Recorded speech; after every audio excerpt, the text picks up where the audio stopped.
del día de hoy, año tras año, ya son 50 años. Vigésimo. Es el 2 de octubre del 68, la matanza de Tlatelolco, una masacre estudiantil en la Plaza de las Tres Culturas. A lo que he leído, todo inició tiempo de la Ciudad de México a las 6 de la tarde con 10 minutos, en una manifestación, en una intención de entregar un pliego petitorio de puntos, 6 puntos, 8 puntos por ahí, al presidente Díaz Ordaz, de unos manifestantes, y traían, pues tenían su meeting, su agrupación ahí, sus cantos, sus exigencias, sus gritos, y de repente un helicóptero lanza una bengala, empieza un movimiento tumúltico, desordenado, a dañarse entre ellos a la hora de querer correr, pero al mismo tiempo desde el edificio Chihuahua, mi abuelo me llevó ahí a ese lugar, creo en alguna ocasión, empiezan a disparar contra esas personas, esos estudiantes. ¿De dónde? Los estudiantes, principalmente de la UNAM y del Instituto Politécnico Nacional, fueron los que estaban ahí. La pasión por la historia, y agradezco públicamente esa pasión a la profesora Lourdes García, que me hubiera gustado mucho que hubiera estado aquí, pero les prometo que lo intentaré en alguna otra fecha clave de la historia nacional o internacional. ¿La maestra quién, perdón? Lourdes García. Vilches. No recuerdo, creo que sí. ¿Maestra del Cobas? De la técnica 5 toda la vida. Ah, ok. Esa pasión con que daba las clases, aunque no creo que haber visto yo con ella este tema, o no lo recuerdo, pues me invitaba a leer mucho, y aparte pues mi abuelo también le gustaba mucho leer mucho de estos temas. Me tocó ver encabezados de la prensa. El Sol otro día publicó en sus 8 columnas, en una publicación blanco y negro con unos cuadros amarillos y rojo, o sea, básicamente a 3 tintas. El objetivo, 2 puntos, frustrar los 19º Juegos Olímpicos. Manos extrañas se empeñan, dice, en desprestigiar a México en su balazo superior. El Universal dice en blanco y negro: Tlatelolco, campo de batalla. Novedades, blanco y negro totalmente, dice: balacera entre francotiradores y el ejército en Ciudad Tlatelolco.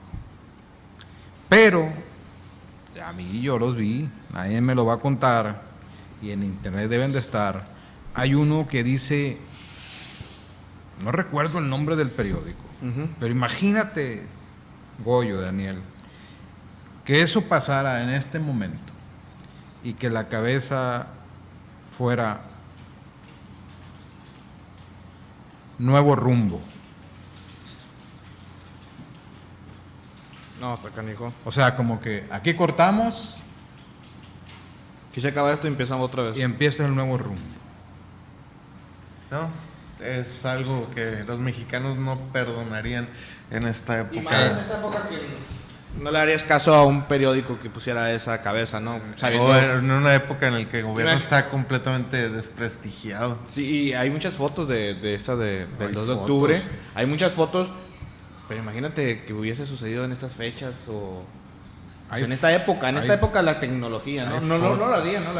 Hay fotos, hay videos, pues lo acaban de hacer no hace mucho, hace 4 años con lo de Ayotzinapa, algo muy parecido también. No creas que les da miedo hacer eso. Que estamos muy lejos, que ya hemos avanzado. Fue un año catártico para la historia de México. Hoy nuevas voces luchan contra ese olvido, contra ese buscar a los responsables. Una vez, Abraham Sabludowski, que por cierto hace días estuvo malo de salud, creo que por problemas en el hígado, creo, necesitaba sangre, hijo de Jacobo, entrevistó a Irma Serrano, que era la querida del presidente de la República, de Gustavo Díaz Ordaz, y dijo que ellos estaban en Guadalajara esa noche. Ok.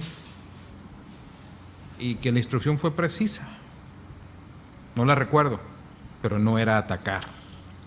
Tal vez reprimir, desbaratarlos o algo para el estilo, no matar. Sin embargo, el entonces secretario de Gobernación, creo que era Luis Echeverría, Así es. dice Irma Serrano que él fue el culpable de todo eso. Ordena al helicóptero, a la bengala y atacar y esto del edificio de Chihuahua. ¿Cuántos muertos? No se sabe todavía. Dicen que no se sabe. Nunca lo vamos a saber. Después de 50 años, ¿no? Es como querer saber quién mató a Colosio, quién es el responsable del ABC, dónde quedaron y quién los mató los de Ayotzinapa. ¿Y qué pasó con los de cuello blanco, esos del FOBAPROA y todo ese tipo de cosas, los delincuentes de cuello blanco y tantas historias que ha tenido México?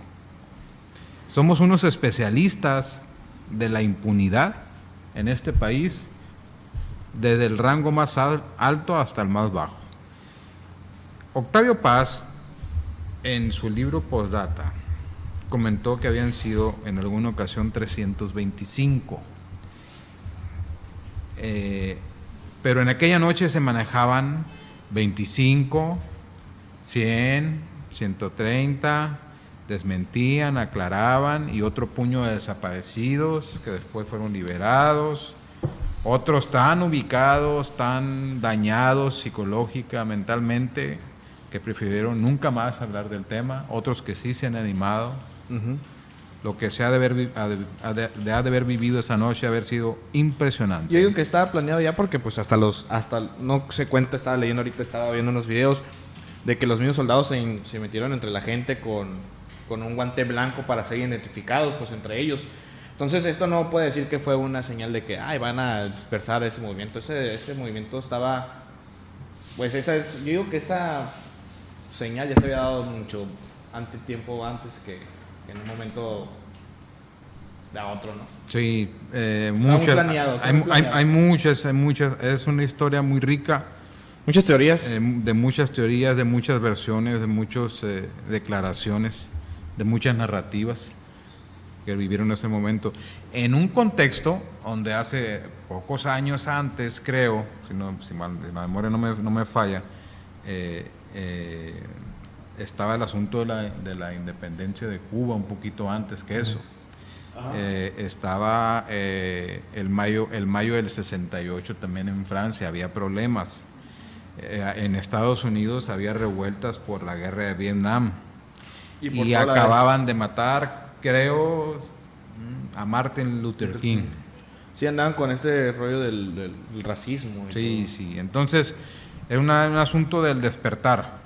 De los estudiantes, del exigir voz, del exigir respeto, de exigir espacios. ¿Sabes qué era? No, yo no sé. Un poco muy similar a lo que acaba de pasar el 1 de julio. Era un hartazgo en ese tiempo de la clase estudiantil en la capital de la República. Ahora el hartazgo enmarcado en el